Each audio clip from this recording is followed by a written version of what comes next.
महाराष्ट्राची संस्कृती आणि सणांची परंपरा म्हणजेच आपला लाडका सण बेंदूर. बळीराजाच्या सोबत्याचा म्हणजेच बैलांच्या कृतज्ञतेचा दिवस. या सणाच्या दिवशी पुरणपोळीसोबतच पारंपरिक पद्धतीनं बनवलं जाणारं खडुगळं म्हणजेच कडबोळी याची रेसिपी आज आपण पाहणार आहोत. नमस्कार, मी मनीषा. राजलक्ष्मी रेसिपीमध्ये तुम्हा सर्वांचं स्वागत. इथे मी 1 कप गूळ बारीक किसून घेतलेला आहे. त्यामध्ये अर्धा कप इथं मी पाणी घेतलेलं आहे, पण सगळं पाणी मी घालणार नाही. थोडं थोडं पाणी घालत गूळ छान विरघळून घ्यायचं आहे. जवळपास मी पाव कपच पाणी गूळ विरघळण्यासाठी घातलेलं आहे. आता गूळ छान विरघळून घेऊया. खडुगळं एकदम खुसखुशीत होण्यासाठी मी बऱ्याचशाच ट्रिक्स या व्हिडिओमध्ये सांगितले आहेत, त्या तुम्ही फॉलो करा. पहा, सगळा गूळ असा छानसा विरघळलेला आहे. आता परातीमध्ये 1 कप गव्हाचे पीठ घेतलेलं आहे. 1 कप मैदा घेतलेला आहे. इथे तुम्ही 2 कप मैदा किंवा 2 कप गव्हाचे पीठ वापरले तरी चालेल. अर्धा कप बेसन घेतलेलं आहे.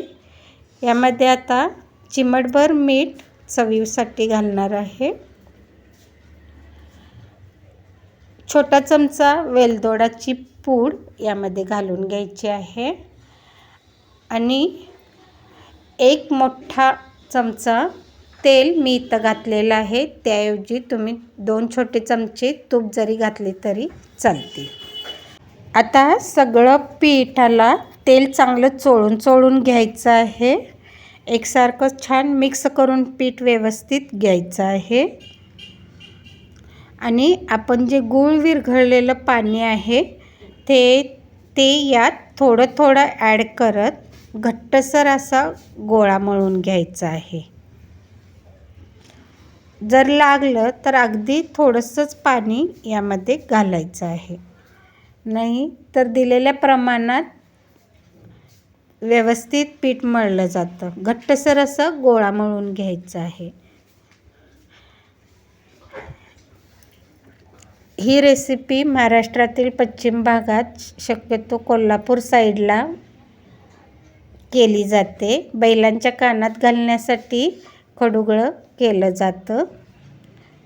मातीचे बैल घरोघरी पूजले जातात आणि त्यांच्या कानामध्ये हे खडुगळं घातलं जातं. आता पीठ छान मळून झालेलं आहे. 10 मिनटासाठी रेस्ट करून ठेवलं होतं. आता पुन्हा याला छान मळून घ्यायचं आहे आणि छोटे लिंबा एवढे सगळ्याचे मी गोळे करून घेणार आहे.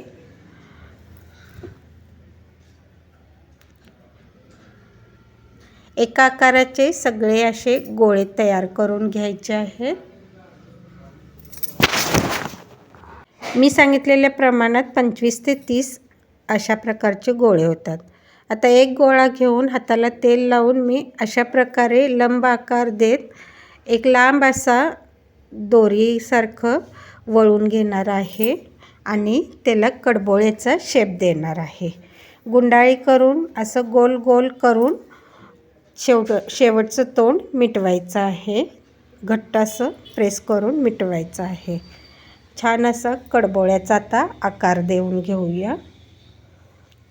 फार पातळही करायचं नाही, नाहीतर तळल्यानंतर हे कडकडीत होतात, आणि फारही जाड करायचे नाहीत, नाहीतर आतून हे तळताना मऊ राहू शकतात. अशा प्रकारे आकार देऊन सगळे कडबोळे मी तयार करून घेणार आहे. तुम्ही जर चॅनलवर नवीनच असाल आणि माझ्या रेसिपी जर तुम्हाला आवडत असतील तर एक लाईक जरूर करा आणि सबस्क्राईब करा आणि शेजारील बेल आयकॉन प्रेस करून ऑल ऑप्शन सेट करा, म्हणजे माझ्या नवनवीन रेसिपींचे नोटिफिकेशन तुम्हाला मिळेल. अशा प्रकारे सगळ्या कडबोळ्या मी प्रथम तयार करून घेणार आहे आणि मीडियम फ्लेमवर याला अगदी खरपूस कलर येईपर्यंत तळून घ्यायचं आहे. सुरुवातीला गॅसची फ्लेम बारीक करायची आहे आणि कडबोळे सोडल्यानंतर आपोआप ते तरंगून वर येतात. मगच मीडियम फ्लेमवर त्यांना चांगला अगदी खरपूस कलर येईपर्यंत तळून घ्यायचं आहे. गुळामुळे या कडबोळ्या कठीण होतात, पण मी सांगितलेल्या पद्धतीने केल्यास या अतिशय खुसखुशीत होतात. पहा किती टम्म फुगलेले आहेत. याला आलटून पालटून आता गॅसची फ्लेम मोठी करून छान असं खरपूस होईपर्यंत तळून घ्यायचे आहेत. अशा छान छान रेसिपींसाठी राजलक्ष्मी रेसिपी चॅनलला सबस्क्राईब जरूर करा. धन्यवाद.